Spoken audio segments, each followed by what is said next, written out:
Ал. Енді қайда? Әдеттегідей Астанаға ма? Барайық. Бірақ ойлап тұрмын да. Аха. Осы жолы басқа бір ерекше жерге барсақ қалай? Ерекше жер. Міне қара, Греция қалай?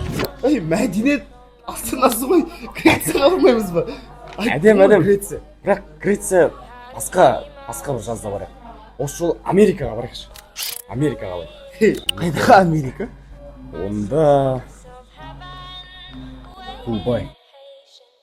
Ойлашы, артхаус Дубайда. And I was running far away. Would I run out for one someday? Nobody knows. I was dancing in the rain. I felt alive and I can't complain. But no, take me home where I belong. I can't take it anymore. Барлықтарыңызға сәлем. Менің есімім Амир Болат. Осы артхауста өзімнің өнерімді, жалпы осы білім деңгейімді дамытудамын. Жалпы біз Дубайға не мақсатпен келдік? Біз Дубайға фестивальға келгенбіз, бір жағынан демалуға келдік. Біз осыдан 2-3 күн бұрын фестивальда жақсы өнер көрсеттік, өте керемет махаббат дәптері деген постановканы ойнап шықтық.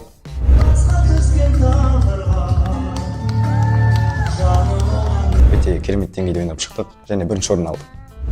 Міне кубок, міне грамота, артхаусқа PlayStation субал, артхаустың туын құлатпадық, артхаустың туы биге сербетті! Фестивальдан кейін біз уақытымызды демалуға арнадық. Мысалы біз сол Бурдж Халифаның өзіне де барып көрдік. Онда кәдімгідей Бурдж Халифамен құшақтасып тұрып фотоға түстік, сөйттік, сол жақта аралап жүрдік. Бурдж Халифадан кейін біз сафариға бардық. Сафари деген енді ойбай, өте бөлек енді. Маған жалпы осы Дубайда бір ұнағаны адамдардың сондай қарапайымдылығы, кәдімгідей көркем мінезділіктері енді кәдімгідей дамыған. Дубайды жалпы туристерге осындай біз сияқты жас адамдарға, жас балаларға, жастарға өте ыңғайлы етіп жасаған. Қалаған нәрсеңді таба аласың бұл жерден.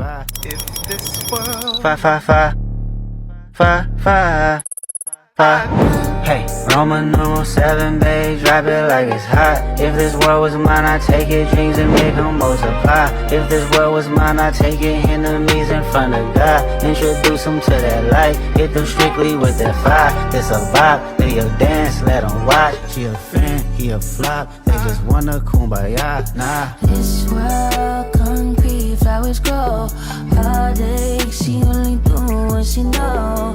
Weekends, get it popping on the low. Better days coming for sure. Бұл біріккен араб әміршіліктеріндегі қала. Білсеңіздер, Бурдж Халифа ол әлемдегі ең үлкен ғимарат қой. Мен соны тек қана бұрын өзім көзбен емес, видеодан ғана көретін. Ал маған Артхаус Продакшн осындай мүмкіндік берді Дубайда өз көзіммен көруге. Мен өмірімде бірінші рет құмның үстінде квадроцикл айдадым. Сол құмда айдап бара жатқанда қызық болды. Артымдан полиция келеді да, мен қатты айдағаннан артымнан тоқтатып, ей, тыныш, ақырын айда дейді. Мен болса тұрамын да, қас деп айдап басып бара жатқам. Алдымнан келіп, тоқтатты, кілтімді алып алды. Сол кезде өтінем, соңғы рет деп өтірік алдап, кілт қайтан қойып, бастым. Осы адреналин маған қатты ұнады. One cake and 2 people sit one car bike. Yes, understand. 2 people, 1 bike. One bike. So one person, if you want, one person Yes. drive 150 dirham. 150 dirham, one person. Yes. If you go 2 person, 250 dirham. Yeah. That's what discount for you. Not 3. Сіздер білсеңіздер, бұл жақта заңдар өте қатал. Мысалға, шейхтардың өздерін видеоға түсіруге болмайды екен. Өйткені бұл заң бойынша тәртіп бұзушылық деп саналады. Дубайда әр күніміз алдыңғы күннен 2 есе мықтырақ болған. Бірінші күні келгенде мен ойладым ол потолок деп. Екінші күні келдік та, сосын потолоктың потологы болды. Үшінші күні болғанда потолок деп сындырып өттік.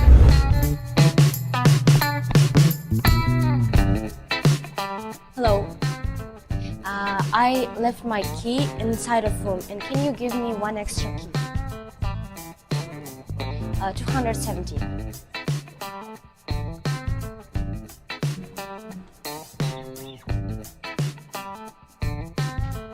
Thank you. Bye. Мен Дубайға келгеннен кейін ағылшын тілінің жалпы тіл білудің қандай маңызды екенін түсіндім. Әр адамға негізі тіл білген өте бір плюс екен. Мен Дубайға келген кезде шынымды айтайын, ағылшынша сөйлейтін адамдармен сөйлесуге қорықтым. Өйткені ағылшынша жетпей қала ма деген сияқты нәрселер ойлар болды. Себебі мен ағылшын тілін оқып жүргеніме, меңгеріп жүргеніме 3 жылдай болып қалды.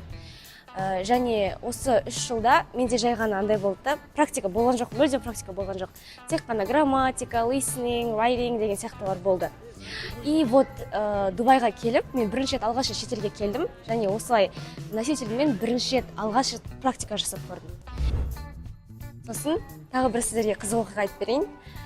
Біз бәріміз сафариге барған кезде ана жерде бір проблема болып қалды.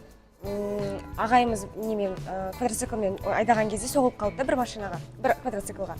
Сөйтіп ана жерде бір проблема болып қалды, ағайымыз оны ағылшынша жеткізе алмай жатыр. И мен барып, ағылшынша проблеманы шешіп бердім. Андай жеткізіп, ұрысып, аналармен ағылшынша ұрыстым. Қазақша негіз ұрыса алмаймын да, өзім ағылшынша ұрыстым ғой кәдімгідей. Андай да кайф та, когда сен қасындағылар тоже стараются сенімен бірге ағылшын тілін практиковаться етуге. Олар да сен сияқты көріп, вау, күшті сөйлейді ғой, мен де осылай сөйлескім келеді, мен де осылай свободно адамдармен тіл табысқым келеді, ағылшынша деген сияқты ойлар келеді да оларға. Оларда мотивация пайда болады. Барлығына осындай вдохновение, мотивация бердім деген ойдамын. Солай, ағылшын тілін үйренген өте маңызды екен. Барлығына алғыс айтамын.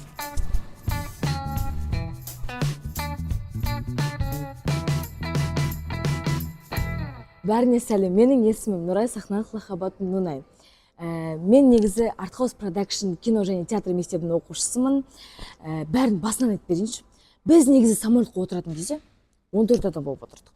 Бірақ 14 адамның тең жартысы самолетқа отырмаған, сондықтан бізде көп сұрақ болды негізі. Қалай болады, қалай ұшамыз, не болады, ішінде не болады, қалай тамақ жейміз, көп сұрақ болды да. Бірақ бізде ең бастысы переживание болмады. Өткені бізде әр қашан поддержка беретін Артхаус Продакшн бар қасымызда.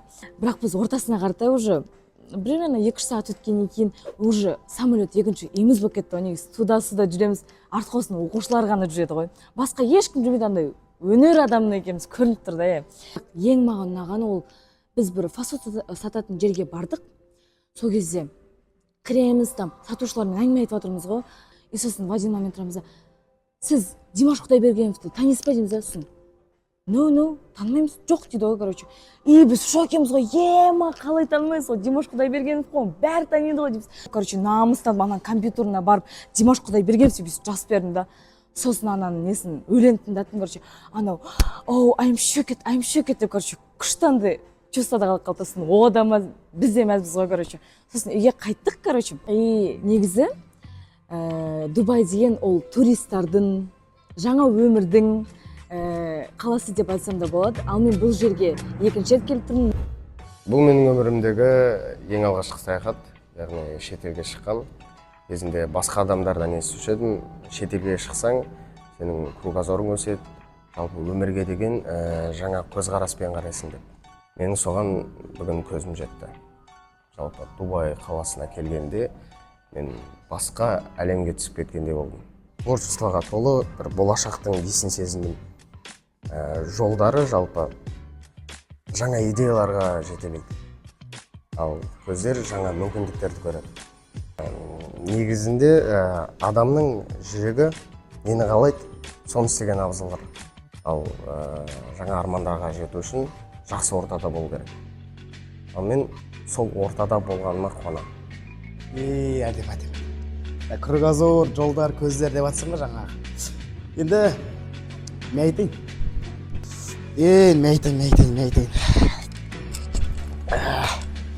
Мен не айтам? Тамақ. Ой, ата елдің тамағы деген айтамайын ғой.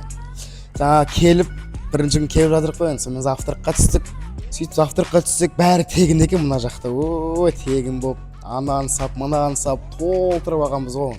қыздар андай бүйтіп арбуз анау мынау салып жаңағы эстетик болып отыр ғой енді біздікі ой қазақбайшылыққа салып қой жаңа ғана жерде ой жан қарап қоясың бәрі отыр сәл ұяттау болып сондай сөйтсек қыздар басында ғана екен ондай эстетик болған одан кейін олар салфетка ашып оған тығып иә басқа не айтамыз жаңа Бурж Халифа ма сондай бір жерге бардық анау ұзын тегі сойқа барып сонымен қайтып келе жатырмық қой енді қайтып келе жатсақ енді шаршап бүйтіп келе жатырмық қой ой деп екі қыз отыр екен әңгіме қайда жатыр ой екі қыз отыр екен жаңа сосын барып hello дедім сөйтіп hello деді сөйтіп айтқым келген ғой енді Қазақстан ба қазақ айтқым келген ғой енді жаңа Қазақстаннанбыз деп сөйтіп барамын да hello my name is Қазақстан дегенім бар ма ой my name is Қазақстан негізі олай емес негізі I'm from Қазақстан деу керек қой мен алып my name is Қазақстан деймін ой ол болмай сосын сафари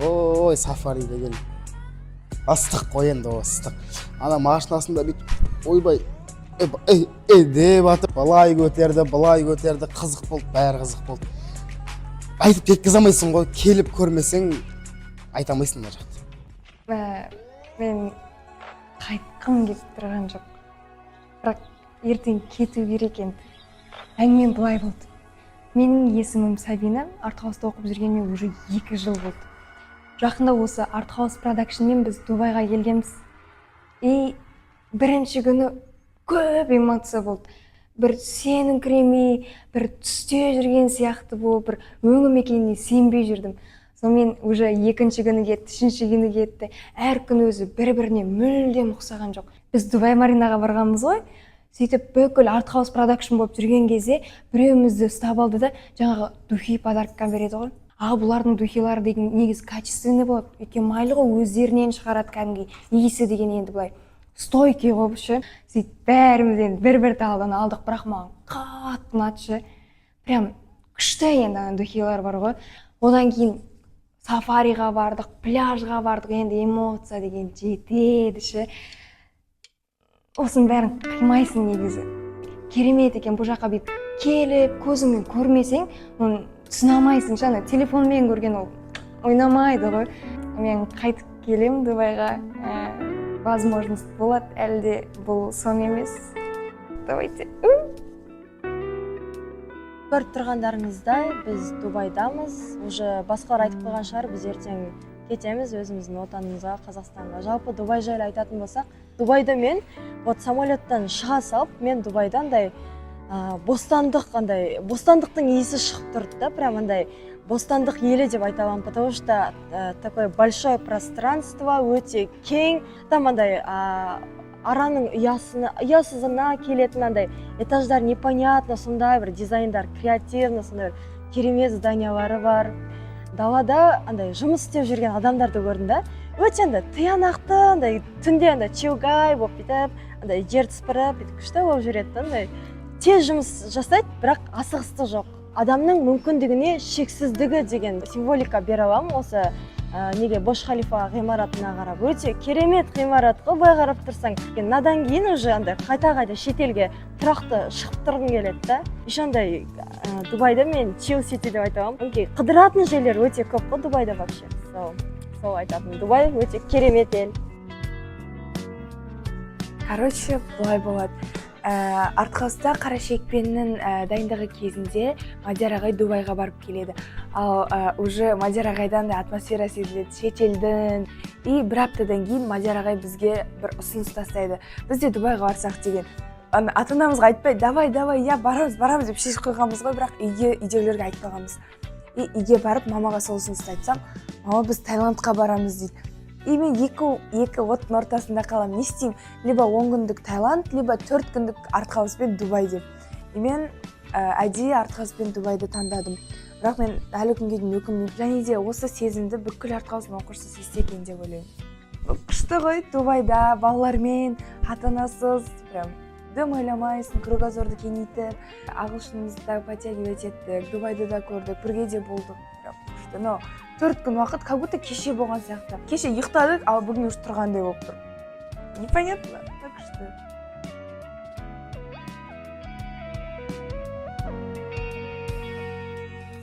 сәлем сіздерге Айзиден жалынды сәлем. Бүгін біз Дубайдағы өзіміздің ең соңғы күнімізді өткізіп жатырмыз. Біз бұл жаққа артхауспен халықаралық деңгейдегі фестивальға келген болатынбыз. Және бұл біз үшін өте ерекше, өте әдемі оқиға болды. Осы артхауста оқушылардың барлығын арманын бір сахнаға тоғыстырған ерекше сапар болды десем қателеспеспін. Дубай ол шабыт. Бұл жақта бәрі ерекше. Көшелерінен бастап, тіпті адамдардың жүріс-тұрысына дейін бәрі ерекше. Артхаус бұл өте ерекше стиль. Біз сезім арқылы бәрін жеткіземіз. Ал біздің спектакль ол сезім арқылы жеткізетін әдемі дүние десем қателеспеспін. Сол себепті құрметті көрермен, сіздерге айтатыным, ең бастысы өздеріңізге не ұнайды, сонымен айналысыңыздар. Өнер ол шекарасыз, ал біз жолдамыз. Біздің жүрегімізде өнер, көзімізде от, ал қасымызда команда, яғни артхаус. Келесі кездескенше, қош сау болыңыздар.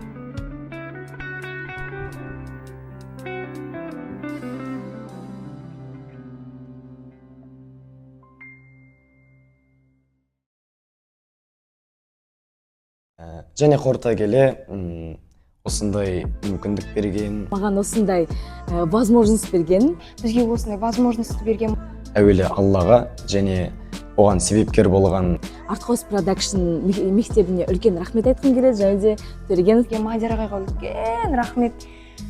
Артхаус продакшнға және Мадияр Төлегеновке өте көп рахмет. және де бізге сәттілік тілеген дұғада отырған ата-аналарымызға үлкен алғысымды білдіргім келеді. Біз әлі де кездесеміз.